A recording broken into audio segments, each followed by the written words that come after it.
ليس له جزاء إلا الجنة وقال من أوزع آخر من حج فلم يرفث ولم يصبر رجع كيوم ولدته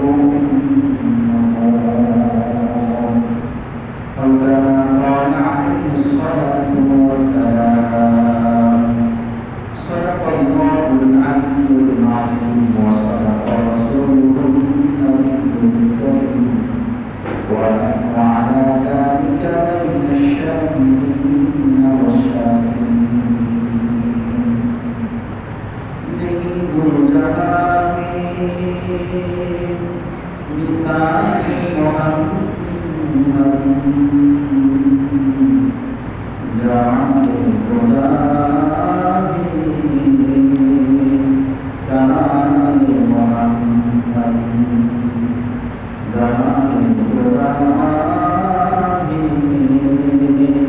كمال محمد محمد محمد يا نبي محمد محمد محمد يا نبي محمد جمال الهدى كمال محمد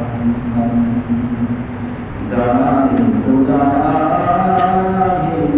كمال محمد محمد كرتنا محمد جمرا محمد كرتنا محمد جمرا فلا تنتهي كمال محمد فلا تنتهي كمال محمد شكر الإسلام اللهم صل على محمد وعلى آل محمد كما صليت على إبراهيم وعلى آل إبراهيم إنك حميد مجيد اللهم بارك على محمد وعلى آل محمد كما باركت على إبراهيم وعلى آل إبراهيم إنك حميد مجيد اللهم صل وسلم وبارك عليه الحمد لله মহান মালিকের বিশাল দরবারে অসংখ্য অন্তরকে গ্রহণ করছি যিনি দয়া করে মায়া করে মহাপুরুষকে ভালোবেসে আমাদেরকে সপ্তাহের শ্রেষ্ঠ দিন জুমা দিন পৃথিবীর শ্রেষ্ঠ স্থান আল্লাহর মসজিদ শ্রেষ্ঠ কথা আল্লাহর রাসূল কোরআন ওয়ালা অনুষ্ঠিত জন্য আগে আগে মসজিদে আসা তৌফিক দান করেছেন এই জন্য সকলের অন্তর অন্তঃস্থল থেকে কালিমা শুকর জ্ঞাপন করি সকলেই বলি আলহামদুলিল্লাহ। সম্মানিত উপস্থিতি, আমি আপনাদের সম্মুখে বৈঠকের সময় আলোচনা করেছি, তাফসীর করেছি দুটি ছোড়া।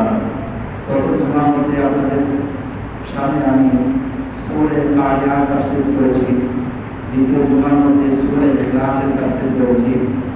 যেহেতু হজ্জের মৌসুম চলছে এবং হজ্জের আলোচনা দরকার, সবসময় আপনারা হজ্জের আলোচনা শুনে থাকেন, এই জন্য হজ্জের আলোচনার জন্য বিশেষ সময় নেই নাই, শুধু একটি জুমায় নির্ধারণ করে দিয়েছি, বাকি জুমার মধ্যে তাফসীর করেছি যেন আপনারা একটু ইস্তেমাল করতে পারেন, উপকৃত হতে পারেন, তাফসীর বিষয়ে একটু জ্ঞান লাভ করতে পারেন।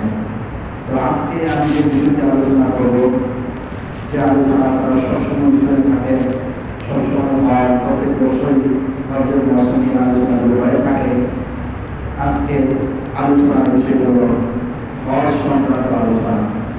হজ্জের কতগুলি হজ কার উপর খরচ হয়, হজ এর ফজিলত কি, হজের মর্যাদা কি, হজ করলে কি লাভ হয়, কি উপকার হয়, এই সংক্রান্ত সংক্ষিপ্ত আকারে আলোচনা করবো ইনশাআল্লাহ। তো এই হজ এটা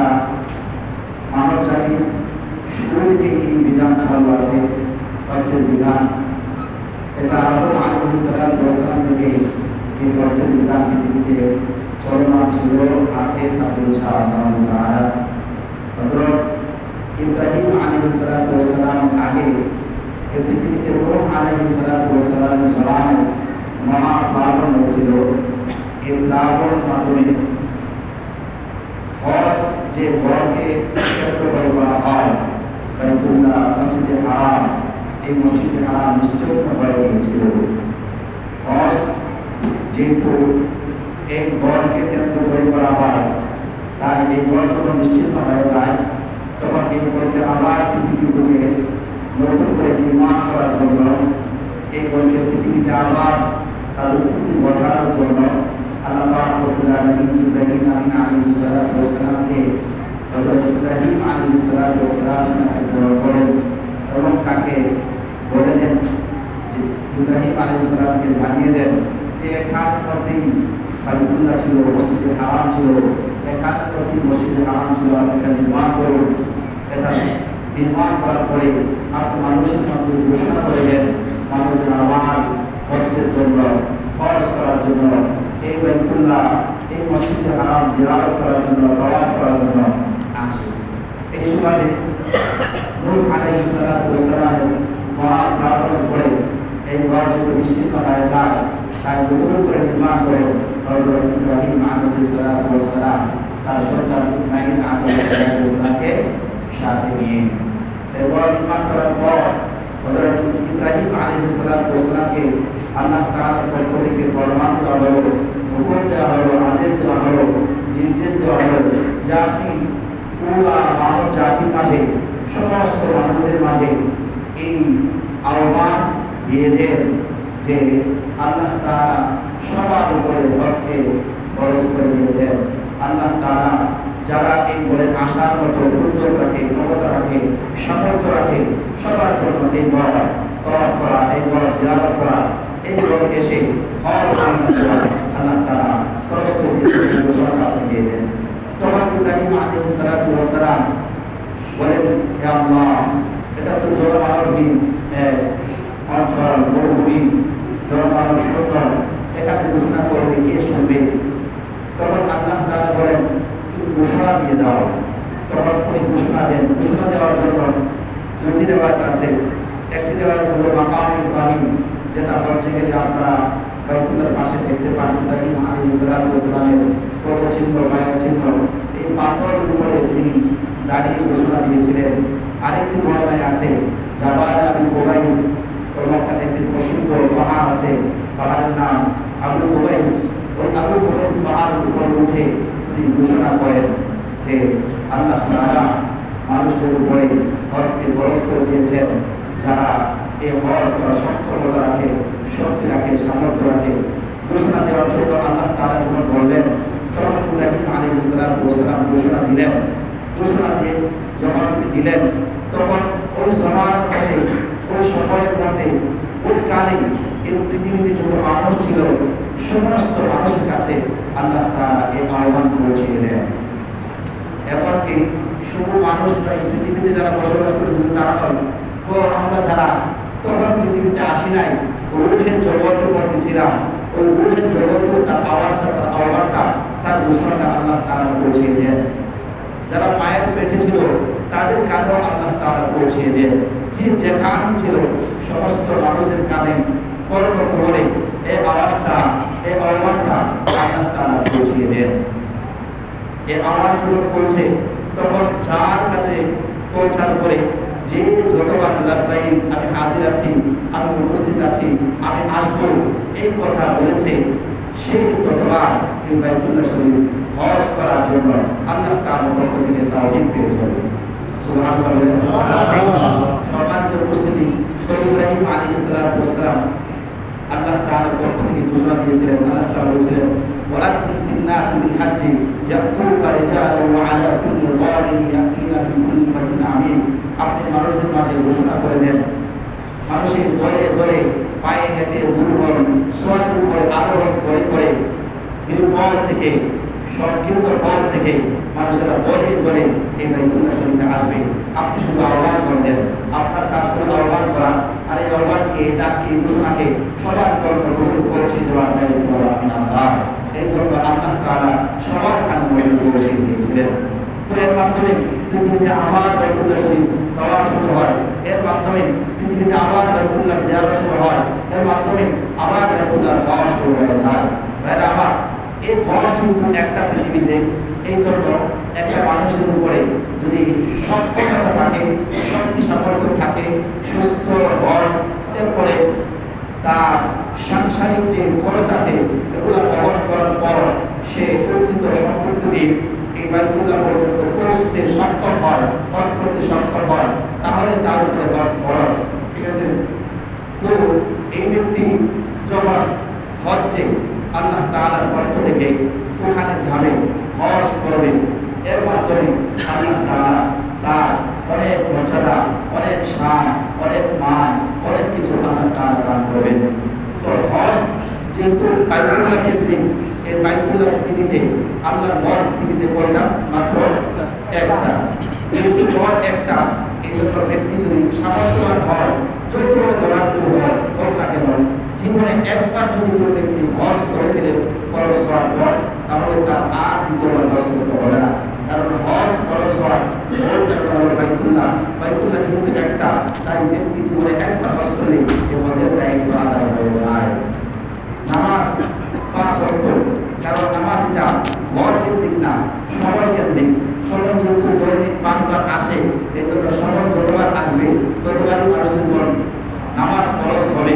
ফজরের টাইম হলে ফজরের নামাজ খরচ হয়ে যাবে, জোহরের টাইম হলে জোহরের নামাজ খরচ হয়ে যাবে, আসরের টাইম হলে আসরের নামাজ খরচ হয়ে যাবে, মাগরিবের টাইম হলে মাগরিবের নামাজ খরচ হয়ে যাবে, ইশারের টাইম হলে ইশারের নামাজ খরচ হয়ে যাবে।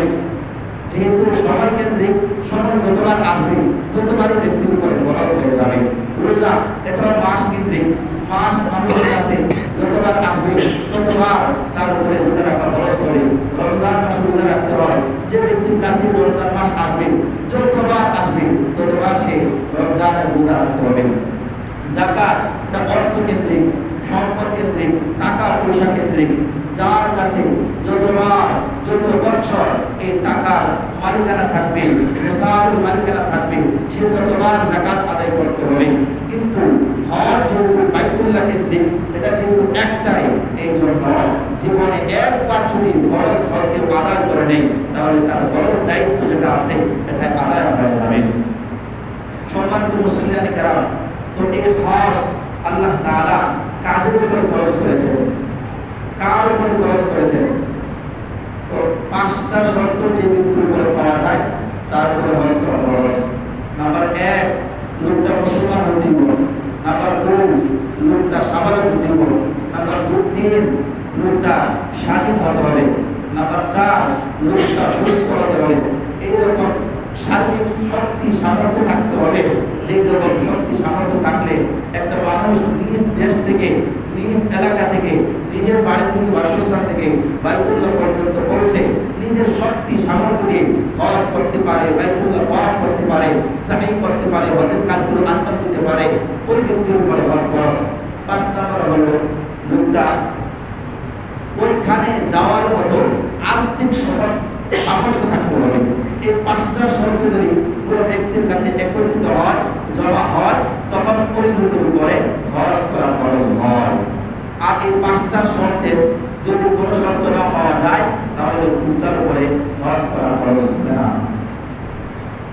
সম্মানিত মুসলিম কেরাম, এই হজ আল্লাহ তাআলা নিজেই খরচ করে দিয়েছেন।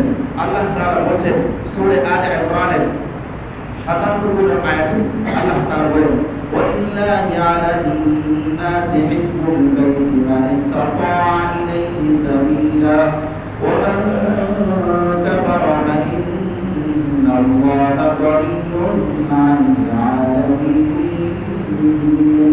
আল্লাহ পাক রব্বুল আলামিন বলেন যে ওয়ালিল্লাহি আলা নাস, যে মানুষের উপরে আল্লাহর জন্য হিজ্জুল বাইত, বাইতুল্লাহ হজ করা ফরজ। মান ইসতাতাআ ইলাইহা, কোন মানুষ? তো মানুষদের মধ্য থেকে যারা বাইতুল্লাহতে পৌঁছতে শক্তি সামর্থ্য ক্ষমতা প্রতিরোধ রাখে, তাদের উপরে বাইতুল্লাহ জিয়ারত করা, হজ করা ফরজ করা হয়েছে।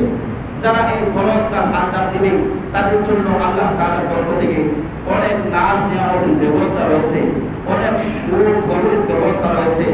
আর যারা এই ফরজ কাজ আঞ্জাম দিবে না, আল্লাহ তাআলা বলেন ওয়ামান কাফারা ফাইন্নাল্লাহা গনিয়্যুন আনিল আলামিন।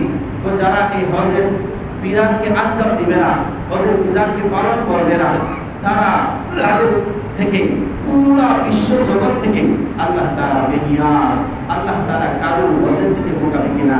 বিষয়টা এমনটা না যে আল্লাহ তাআলা মানুষের উপর হজ ফরজ করেছেন আল্লাহর প্রয়োজনে, বিষয়টা এমনটা না মানুষের উপরে আল্লাহ হজ ফরজ করেছেন আল্লাহর জরুরতে, বিষয়টা এমনটা না যে আল্লাহ তাআলার হাজত আছে মানুষ হজ করুক, বিষয়টা এমনটা না।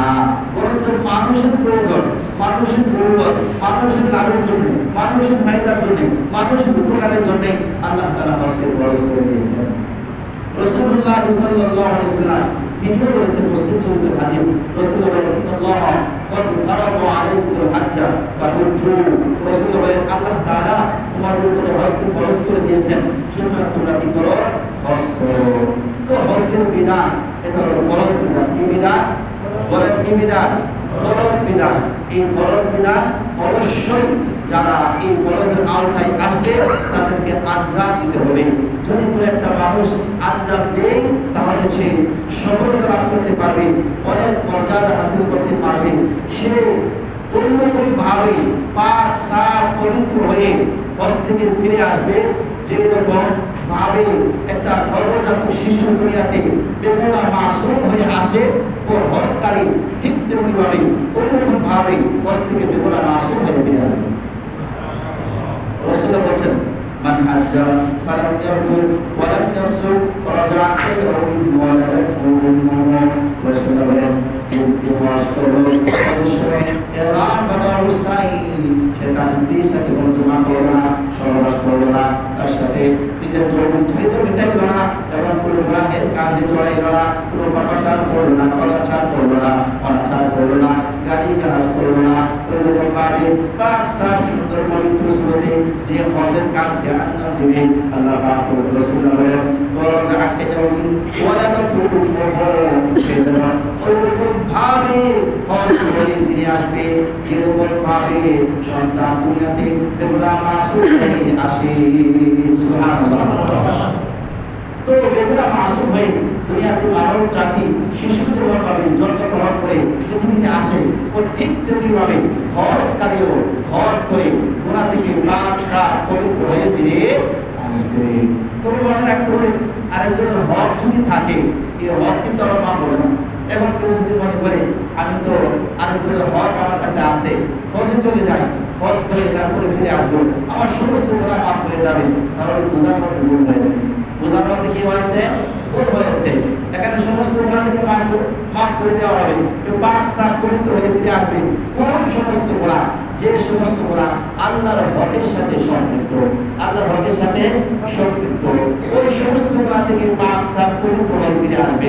কিন্তু বান্দার হকের সাথে যে গুনাহ সম্পৃক্ত, ওই গুনাহ আল্লাহ তাআলা কি করবেন না? মাফ করবেন না। অতএব কেউ যদি অসৎ উদ্দেশ্য হাসিল করার জন্য হজ করতে চায়, যে হজে গিয়ে সমস্ত গুনাহ থেকে পাক সাফ পবিত্র হয়ে ফিরে আসবো, মানুষের হজ থাকলে থাক, দেখার বিষয় না, তাহলে তার এই অসৎ উদ্দেশ্য হজের মাধ্যমে পূরণ হবে না। রাসূলুল্লাহ সাল্লাল্লাহু আলাইহি ওয়াসাল্লাম এই হজ করার জন্য বলছে যে তাড়াতাড়ি হজ করবা, তাড়াতাড়ি হজ করবা। কারণ মানুষ পরিবর্তনশীল, টাকা পয়সা সেটা পরিবর্তনশীল।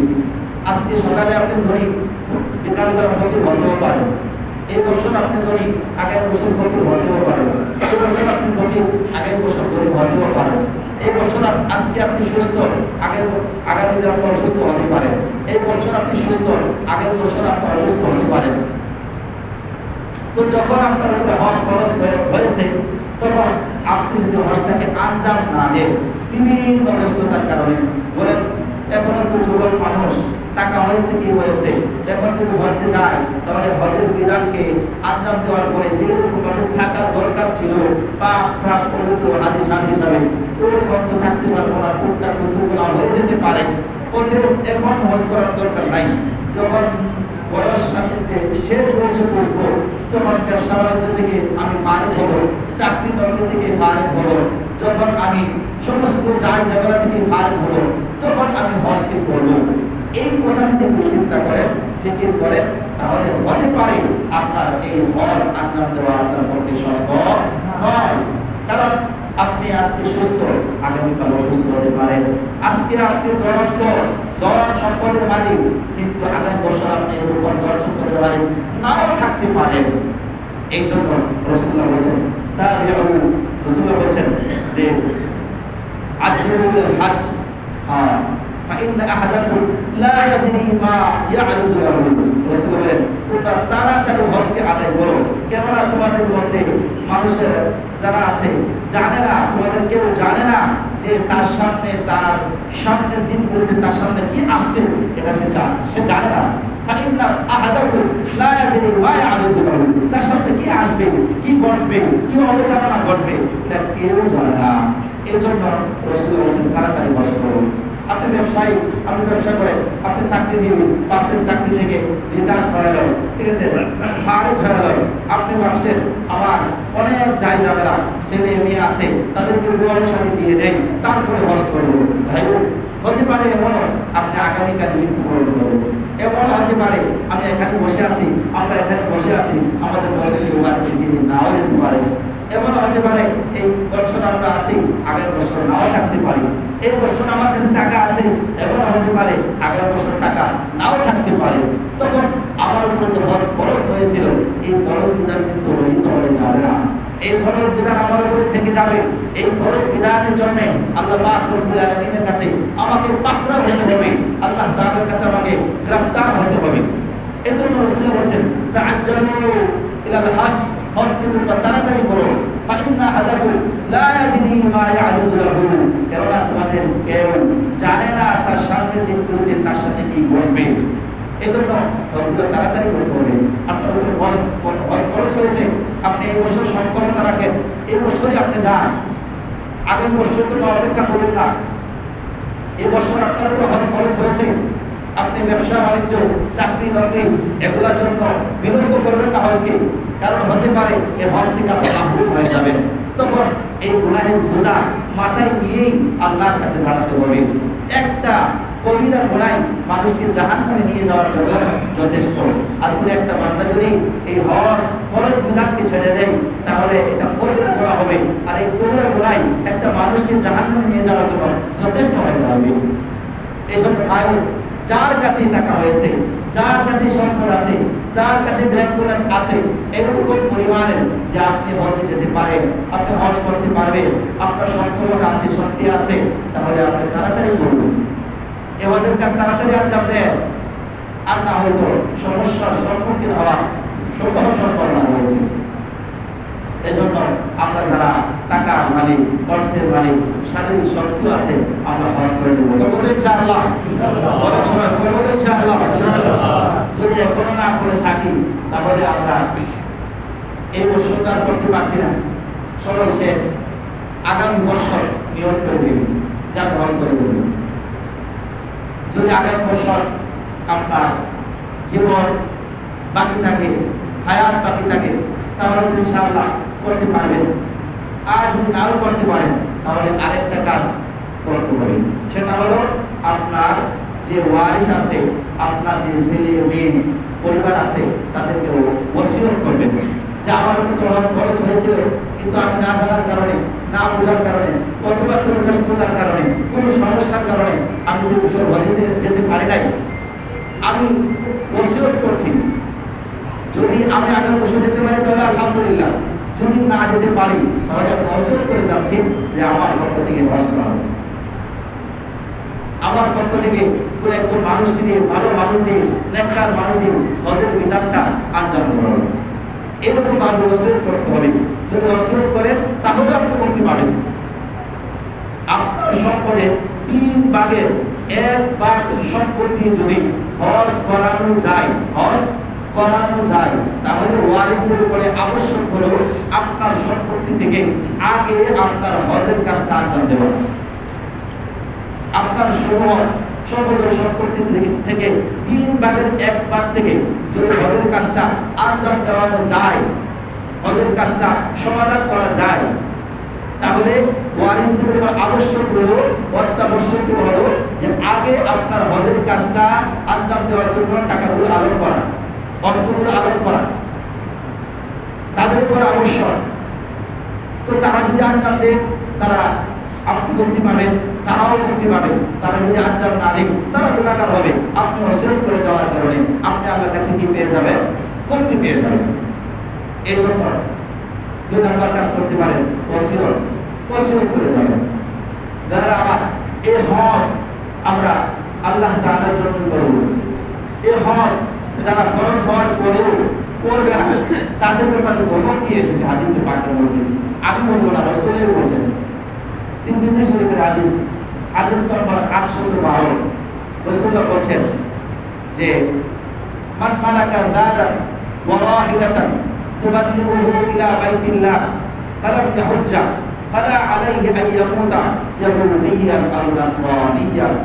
রাসূলুল্লাহ বলেন, যে ব্যক্তি হজ করার মতো অর্থ করি টাকা পয়সার মালিকানা রাখে এবং হজ্জে যাওয়ার মতো বাইতুল্লাহকে পৌঁছার মতো বাহনের মালিকানা রাখে, কষ্টে পারবে এরকম সক্ষমতা রাখে, তারপরেও সে হজ করে নাই, তারপরেও সে হজের কাজ আঞ্জাম দেয় নাই, রাসূলুল্লাহ বলেছেন ফালা আলাইহি আইয়ামুতা ইয়াহুদিয়ান আও নাসরানিয়ান।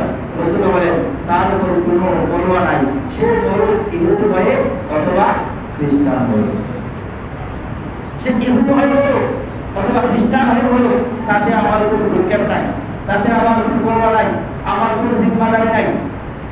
তো যে ব্যক্তি হজ ফরজ হওয়ার পরেও হজ করবে না, এই অবস্থায় মানা যাবে, রাসূলুল্লাহ বলেন তার ঈমানের খতরা হওয়ার সম্ভাবনা আছে, ঈমানের মধ্যে সমস্যা হওয়ার সম্ভাবনা আছে। এই জন্য যাদের উপরে হজ ফরজ হয়েছে, রাসূলুল্লাহ এই ধর্মের থেকে বাঁচার জন্য, এদিকে রক্ষা করার জন্য, এদিকে হেফাজত করার জন্য হজের কাজটা আঞ্জাম দিয়ে দিবেন। দেখেন ভাইরা আমার, এই যে আমাদের কাছে টাকা পয়সা ধন দৌলত রাজি, এগুলো আসলে সাময়িক আমাদের জন্য।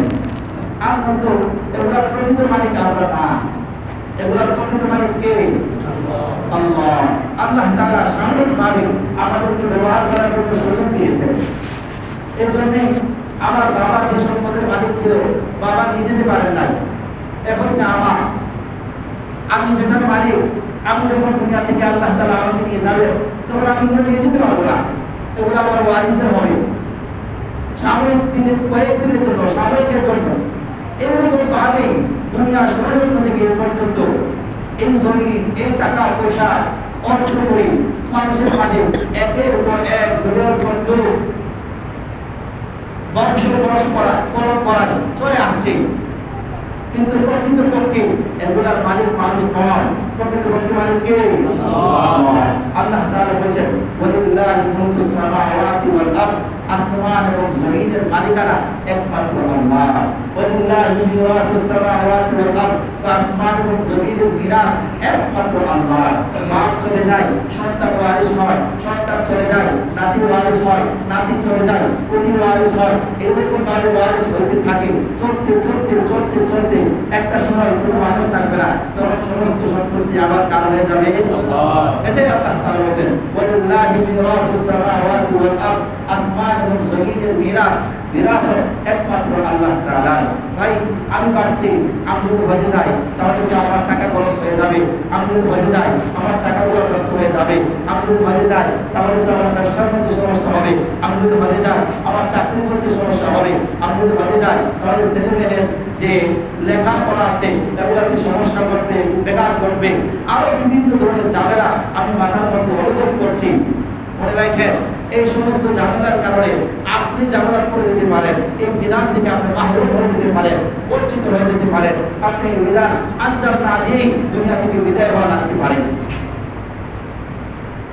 তখন কিন্তু আপনার সাথে আল্লাহ তাআলা ওরকম আচরণ করবেন না, যেরকম আচরণ কাজেওয়ালার সাথে করবেন, যেরকম আচরণ আল্লাহ তাআলা তার নেককার বান্দাদের সাথে করবেন, আপনার সাথে ওরকম আচরণ করবেন না। কারণ আল্লাহর দেওয়া সম্পদ, আল্লাহ বিধান আপনি মানেন নাই। এই সম্পদ আপনার না, আমার না, এই সম্পদ আল্লাহ। আল্লাহ আপনাকে সাময়িক সময়ের জন্য দিয়েছেন। এখন আপনি যদি সাময়িক সময়ে এই সম্পদ দিয়ে আল্লাহর বিধান মান্য করেন, তাহলে এর মাধ্যমে আপনি মর্যাদাশীল হয়ে যাবেন, সম্মানের অধিকারী হয়ে যাবেন। পক্ষান্তরে এই সম্পদের মাধ্যমে আপনি যদি আল্লাহর দেওয়া বিধানকে মান্য না করেন, তাহলে আল্লাহর কাছে পাকড়াও হয়ে যাবেন, আল্লাহর কাছে গ্রেফতার হয়ে যাবেন। হজ অনেক গুরুত্বপূর্ণ একটা বিধান। এই বিধানের সব অনেক বেশি। এই বিধানের মধ্যে আল্লাহ তাআলা এই দুনিয়াতে ইসলামের যে দুটি স্তম্ভ কায়েম করেছেন 5টি বিষয়ের মধ্যে। কয়টি বিষয়ের মধ্যে? 5টি বিষয়ের মধ্যে। রাসূলুল্লাহ বলেছেন, বুনিয়াল ইসলামু আলা খামসিন শাহাদাতি আল্লা ইলাহা ইল্লাল্লাহ ওয়া ইকামিস সালাহ ওয়া ইতাইজ যাকাত ওয়াল হাজ্জি ওয়া সাওম রমাদান। রাসূলুল্লাহ বলেন, এই ইসলামের ভিত্তি স্থাপন করা হয়েছে 5টি জিনিসের উপরে। এক নম্বর হলো লা ইলাহা ইল্লাল্লাহ মুহাম্মাদুর রাসূলুল্লাহ, আল্লাহ ছাড়া কোনো মাবুদ নাই।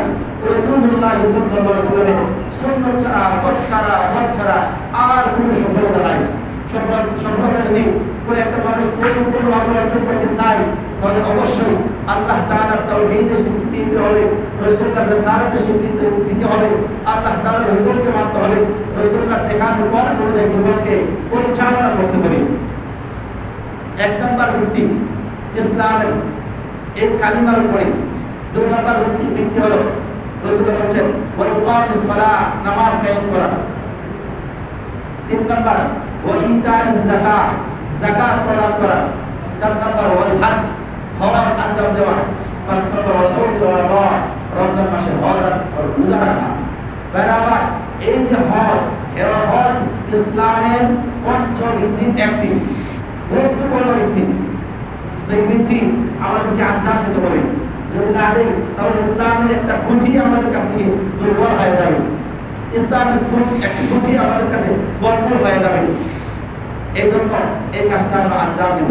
যদি আমরা দিতে পারি তাহলে আমাদের সফলতা, আর যদি না দেই তাহলে সফলতা অর্জন হবে না। আমরা অনেকে মনে করছি এই হজ করতে গেলে টাকা খরচ হয়ে যাবে, আমার অর্থ কমে যাবে, আমার ব্যবসার মধ্যে যে বন্ধুর আছে কোনো যাবে, আমার টাকা পয়সার মধ্যে কমতি চলে আসবে। কিন্তু ভাই, রাসূলুল্লাহ সাল্লাল্লাহু আলাইহি ওয়াসাল্লাম যে কথা বলেছেন, এই কথা অনুযায়ী কোনো ব্যক্তি যদি হজ করে, কোনো ব্যক্তি যদি উমরা করে, তাহলে তার টাকা পয়সা কমবে না। টাকা পয়সা কি করবে না? কমবে না। বরঞ্চ কোনো একটা মানুষ যদি হজ করে, তার টাকা পয়সা যদি কমতেও থাকে, এই কমতি আল্লাহ তাআলা দুর্নীতি করে দেবেন। কি করে দেবেন? দুর্নীতি করে দেবেন। কোনো একটা মানুষের যদি অসচ্ছল অবস্থা থাকে, আর সে কিন্তু হজ করে উমরা করে, আল্লাহ তাআলা তাকে সচ্ছলতা দেবেন। এটা আমার কথা না, কোনো আলেমের কথা না, রাসূলুল্লাহর কথা। সাওয়াতুল মাসদুর, তিনি জীবনে কোনোদিন একটা কথা মিথ্যা বলেন নাই, একটা কথা কি বলেন নাই? মিথ্যা বলেন নাই। যার শতভাগ কথা সত্য, যার জীবনের সব কথা সত্য, একটা কথাও কোথাও বলে মজাক করে আর হিংসা করে কোনোদিন মিথ্যা কথা বলেন নাই। তিনি বলেছেন যে তোমরা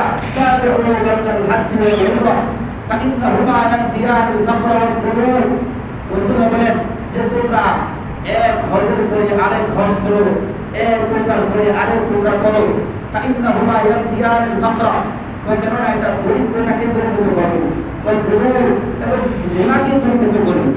তো রাসূলুল্লাহ বলছেন যে তুমি যদি হজ করো, তুমি উমরা করো, তোমার দরিদ্রতা দূরীভূত হবে, তোমার অপ্রকার দূরীভূত হবে, তোমার অসচ্ছলতা দূরীভূত হবে।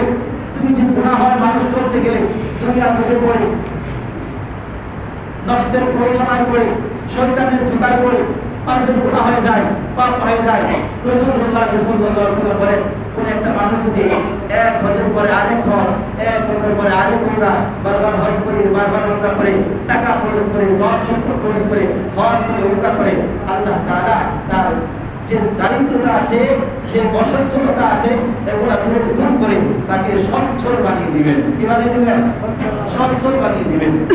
তাকে সম্পদশালী বানিয়ে দিবেন, তাকে ব্যাংক ব্যালেন্সের মালিক বানিয়ে দিবেন, তাকে টাকা পয়সার মালিক বানিয়ে দিবেন। এটা রাসূলুল্লাহ বলেছেন। এই জন্য আমাদেরকে যাদের উপরে হজ ফরজ হয়েছে, অবশ্যই ওদের কাছে কি করবো? সবাই তো ভাইয়ের আমার এই হজ আমাদেরকে কি শিক্ষা দেয়? হজ আমাদেরকে কি শেখায়, কি জানায়, কি বোঝায়? হজ আমাদেরকে শিক্ষা দেয় যে পরকাল আছে, আল্লাহ তাআলা আছে, আল্লাহ তাআলা এক, আল্লাহ তাআলা অদ্বিতীয়, তার সাথে কোনো শরীক নাই। পরকালে আমাদেরকে চলে যেতে হবে। এই দুনিয়ার যত প্রশংসনীয় বিষয় আছে সব আল্লাহ। এই দুনিয়াতে যত নাজ নিয়ামত উপহার উপলোক আমরা উপভোগ করি সব একমাত্র তার, আল্লাহ। এই হজ আমাদেরকে শিক্ষা দেয় ধনী গরিবের মধ্যে কোনো ফারাক নাই, বাদশা ফকিরের মধ্যে কোনো ফারাক নাই, সাদা কালার মধ্যে কোনো পার্থক্য নাই, আরব আজমের মধ্যে কোনো পার্থক্য নাই। হজ আমাদেরকে শিক্ষা দেয় সমস্ত মুসলমান এক কাতায়, এক সূত্রের কাতা, সমস্ত মুসলমান এক কোন এক, সমস্ত মানুষ এক কোন এক। এটাই হজ আমাদেরকে শিক্ষা দেয়। এই জন্যই হাজি সাহেব তখন এহরাম বাঁধার পরে কি বলে? লাব্বাইক আল্লাহুম্মা লাব্বাইক, লাব্বাইক আল্লাহুম্মা লাব্বাইক, লা শারীকা লাকা লাব্বাইক, ইন্নাল হামদা ওয়ান নি'মাতা লাকা ওয়াল মুলক লা শারীকা লাক। লাব্বাইক আল্লাহ, আমি হাজির আছি। লাব্বাইক আল্লাহ, বান্দা হাজির আছে। আল্লাহুম্মা লাব্বাইক, আল্লাহ বান্দা হাজির আছে। এরপর বলছি কি? লাব্বাইক আল্লাহুম্মা লাব্বাইক, লাব্বাইক ফাইনাল লাব্বাইক আল্লাহুম্মা লাব্বাইক ফাইনাল হামদা ওয়ান নি'মাতা লাকা ওয়াল মুলক। তো যত প্রশংসা আছে, যত স্তুতি আছে, যত সারা আছে, সব প্রশংসার জন্য আল্লাহর জন্য। আল্লাহ তাআলা সমস্ত প্রশংসার অধিকারী, কেন্দ্রবিন্দু। কোন নকশ, কোন ত্রুটি বিচ্যুতি আয়ের আল্লাহ তাআলার নাই। তিনি হলেন একক অদ্বিতীয়, তিনি সমস্ত প্রশংসার কেন্দ্রবিন্দু। অন্য আমাদের যে সমস্ত আমাদের পাত্র আল্লাহর জন্য। লা শারীকা লাক, তার সাথে কোনো কি নাই? শরীক নাই। তিনি একক অদ্বিতীয়, তার সাথে কেউ শরীক নাই। এই কথাই হজ আমাদেরকে শিক্ষা দেয়। ভাইরা আমার, এই হজের শিক্ষা হলো একত্ববাদের শিক্ষা, হজের শিক্ষা হলো তাওহীদের শিক্ষা, হজের শিক্ষা হলো আমরা সবাই এক এক। হজের শিক্ষা হলো যে আমরা দরিদ্র ফকির ধনাত্ম আমির বাদশা সবাই এক এক। যখন ইহরাম বাঁধেন তখন গরিব ব্যক্তি, বাদশা ব্যক্তি, আমির ব্যক্তি যেরকম সাদা কাপড় দিয়ে ইহরাম বাঁধে, ওই দরিদ্র ব্যক্তি সেও সাদা কাপড় দিয়ে ইহরাম বাঁধে। ধনী ব্যক্তি যে তালবিয়া পাঠ করে, ওই গরিব ব্যক্তি সেও তালবিয়া পাঠ করে। প্রতিটা মানুষ, প্রত্যেকটা মানুষ একই তালবিয়া পাঠ করে, একই কথা বলে যে আল্লাহ তাআলা এক অদ্বিতীয়, সমস্ত প্রশংসার অধিকারী আল্লাহ, সমস্ত নিয়ামতের অধিকারী আল্লাহ। আমার ভিতরে কোনো কিছু নাই, আমার ভিতরে অহংকার নাই, দাম্ভিকতা নাই, আমার ভিতরে কিবির নাই, কারণ আমার মধ্যে কিচ্ছু নাই, আমার মধ্যে কিচ্ছু নাই। সব কিছুই আল্লাহর দেওয়া, সব কিছুই আল্লাহ। এই কথাই হজের মধ্যে আমাদেরকে শিক্ষা দেওয়া হয়। এই হজ আমাদেরকে এটাই শিক্ষা দেয়, হজ আমাদেরকে এটাই বলে যে কোনো পার্থক্য নাই, সবাই এক ন্যায়, সবাই এক আল্লাহর গোলাম, সবাই এক আল্লাহর বান্দা। এই জন্য এই শিক্ষাকে ধারণ করে, পক্ষে ধারণ করে আমরা ইনশাআল্লাহ তাআলা আল্লাহ তাআলার সাথে সাক্ষাৎ করব। তাহলে ইনশাআল্লাহ তাআলা আল্লাহ তাআলা আমাদের কামিয়াব করবেন, সফল করবেন। এই হজ্জের মাধ্যমে যে ভাবে গুনাহ থেকে মুক্ত হওয়া, পাক সাফ হওয়ার কথা হাদিসে পাকের মধ্যে এসেছে, এটা আমরা অর্জন করতে পারবো। পরকালে এই বিধান আদায়ের জন্য আল্লাহ তাআলার কাছে অনেক মান, সম্মান, ইজ্জত আমরা লাভ করতে পারবো।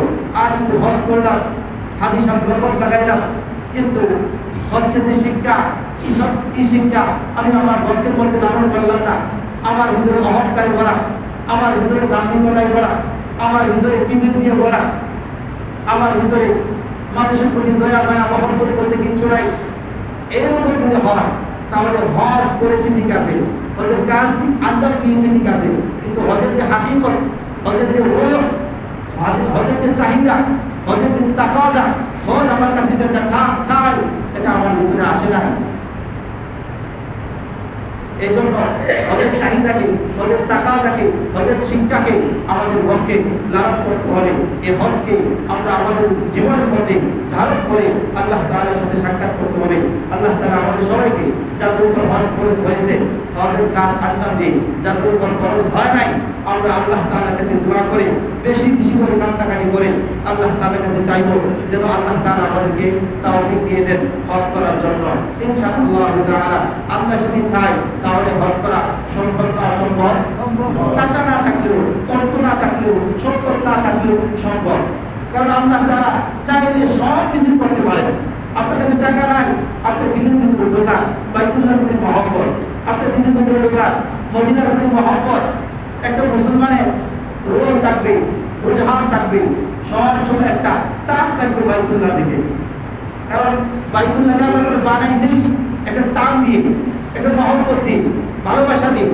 তো যার ভিতরে টানটা আছে, মহব্বত আছে, ভালোবাসা আছে, বুঝতে হবে আল্লাহ তাআলা তাকে যেভাবে বানিয়েছে, যে ফিতরতের উপর বানিয়েছেন, যে আদর্শের উপর বানিয়েছেন, এই আদর্শের উপর লোকটা আছে। আর যদি কারোর ভিতরে বাইতুল্লাহর প্রতি টান না থাকে, হজের প্রতি টান না থাকে, হজের প্রতি মহব্বত না থাকে, মদিনার প্রতি টান না থাকে, রাসূলুল্লাহর প্রতি ভালোবাসা না থাকে, বাইতুল্লাহতে যাওয়ার জন্য উদ্বিগ্ন না হয়ে থাকে, বরঞ্চ এখান থেকে উদাসীনতা প্রকাশ করে, বরঞ্চ বলে এই বাইতুল্লাহ, এই মদিনা, এই মরুভূমিতে যাওয়ার কি প্রয়োজন আছে, এখানে টাকা খরচ করার কি প্রয়োজন আছে, তাহলে বুঝতে হবে এই লোকটার দিনের মধ্যে পছন্দ করেছে, এই লোকটার দিনের মধ্যে সমস্যা আছে। আল্লাহ তাআলার যে মিত্রতে, যে আদর্শে মানুষদেরকে সৃষ্টি করেছেন, ওই আদর্শের উপর লোকটা নাই।